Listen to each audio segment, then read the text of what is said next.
Hello, my name is Gloria Roberts. Today we are going to be looking at the topic germination of seeds. Objectives of lesson. By the end of the lesson, students are expected to: number 1, define the term germination of seeds. 2, state at least 4 characteristics of seeds. 3, mention the 2 types of germination. 4, state the conditions necessary for germinations of seed. 5. Mention the differences between the 2 types of germination. Germination is the gradual development of the embryo in a seed to form seedlings. The embryo needed to be activated in order for germination to take place. When you plant your seed, after a while you see it bringing out a young seedling. Seedlings are young plants, okay? Seeds are developed ovules formed from the fertilization process in a flower. Seed has an outer covering called tester. Seed has a tiny hole called the micropyle. It is through this hole that water from the soil enters into the seeds. Seed has only one scar called the hilum, which is the point of attachment from where the seed breaks from the seed stalk. Seed has what we call the embryo. The embryo is made up of 3 parts. The first one is called the cotyledon or seed leaves. The second one is the plumule.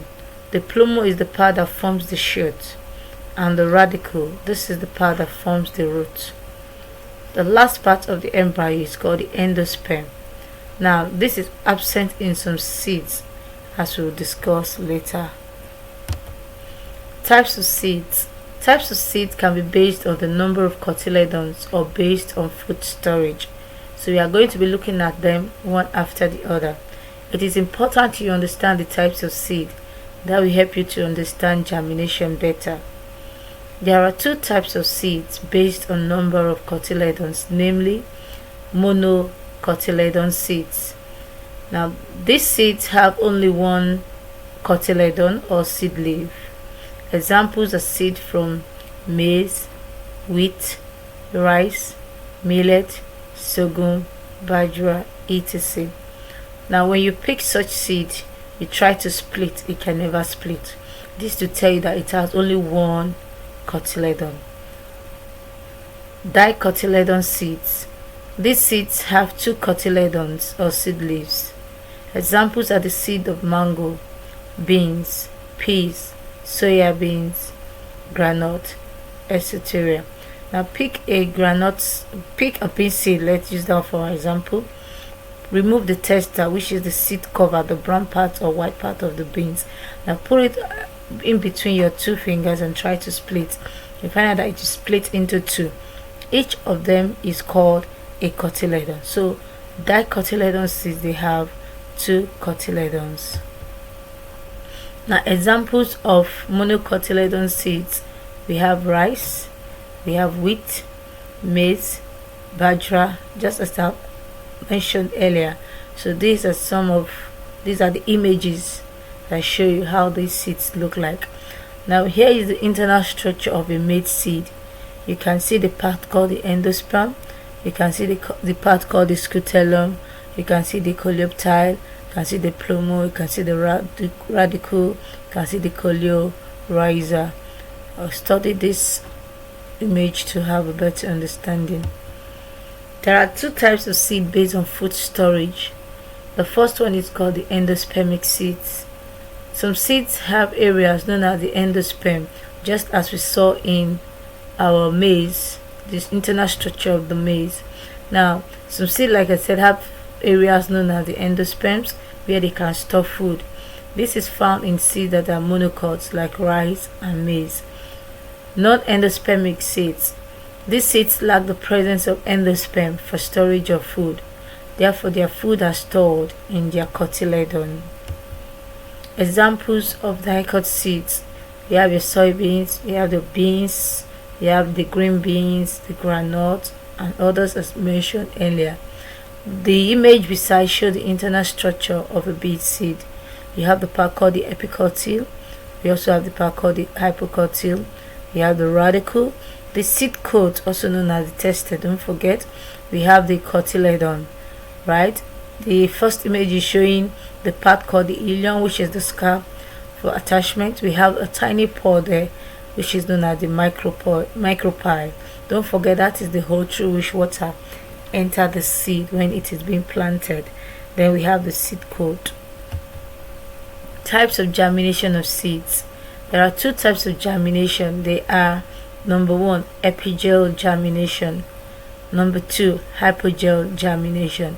So let's discuss them one after the other for better understanding. Now look at the image there. That is showing an epigeal germination. Epigeal germination is the type of germination in which, when the seeds are planted in the soil, it germinates and the cotyledons come out of the soil. Now the hypocotyledon, which is the part below the cotyledons, elongates, pushing the cotyledons to form the shoot. These cotyledons are used for photosynthesis at the earlier stage of development.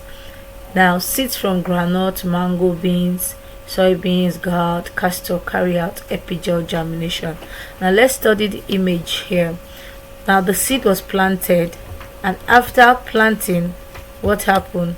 It began to sprout out from the soil. So you can see the cotyledons attached to the hypocoty. So the hypocoty elongates, and then the cotyledon comes out in the second part of the image, and by the third part you see the cotyledons, and you see that it's already sprouting out leaves, also known as foliage. Then these leaves can carry out photosynthesis. Hypogeal germination. This is the type of germination in which, when the seeds are planted in the soil, it germinates. The cotyledons remain inside the soil. Look at the image there. You have the seed inside the soil. The seed remains even when other part of the seed is coming out of the soil. The cotyledon remain inside the soil. Now the epicoty, which is the part between the cotyledon and the leaves, elongates. Seeds like rice, wheat, millet, coconut seeds carry out hypogeal germination. Study the image for better understanding. Conditions necessary for germination. There are certain factors that must be available. The meaning is that without this condition, germination might not take place in a seed that is planted. Now one of the conditions is that there must be water or moisture. Now the function of the water is that it helps to soften the seed so that the radicle and the plumule can emerge. Now most times before you plant seeds, they are dried, alright? So in that dry form they might not germinate, but when you water the seed, the seed takes in the water through the micropyle, and it softens the seed. It also helps to activate the seeds in the embryo. The second one is suitable temperature or warmth. The seed needs a suitable temperature. This helps to activate the enzymes in the cell for the process. This takes place at an optimum temperature. The third condition is oxygen or air. This must be made available for the seed. Now it is needed for respiration in the seed. Respiration helps to release energy. Another condition necessary for germination is enzymes. Now these enzymes are found inside the seed already. They help to speed up the process of breaking down food in the seed. Now what is the food we are talking about? The seed needs food. The food provides energy. Now food is needed for the seed's life process, which is to carry out respiration. A viable seed. A viable seed is a seed that the cells are alive. Now the seed must be alive to germinate. The cells in the seed must not be damaged or dead. Note that when you boil your seeds, it cannot germinate. Why? The seeds are dead already. That is why. Differences between epigeal and hypogeal germination. Epigeal germination, cotyledons emerge from the soil, while in hypogeal germination, cotyledon remains inside the soil. Number 2. In epigeal germination, hypocotyl elongates to push cotyledons and plumule out of the soil. The major focus there is that the cotyledons comes out of the soil. Now in hypogeal germination, the epicotyl elongates within the soil to push the plume out but retain the cotyledon in the soil. The major focus is that the cotyledon remain in the soil. Number 3, epigeal germination. Seeds store food in their cotyledon, but in hypogeal germination, the seeds store food in their endosperm. Number 4, epigeal germination. It takes place in dicotyledonous plants, while in hypogeal, this takes place in monocotyledonous plants.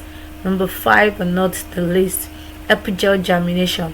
Photosynthesis takes place through the cotyledons as they turn green, while in hypogeal germination, cotyledons do not carry out photosynthesis. Now this is student activity. All you need to do is to click on the link given to you here. This will enable you to assess some questions. Use this question to evaluate yourself and see your level of understanding of the topic. Thanks for learning.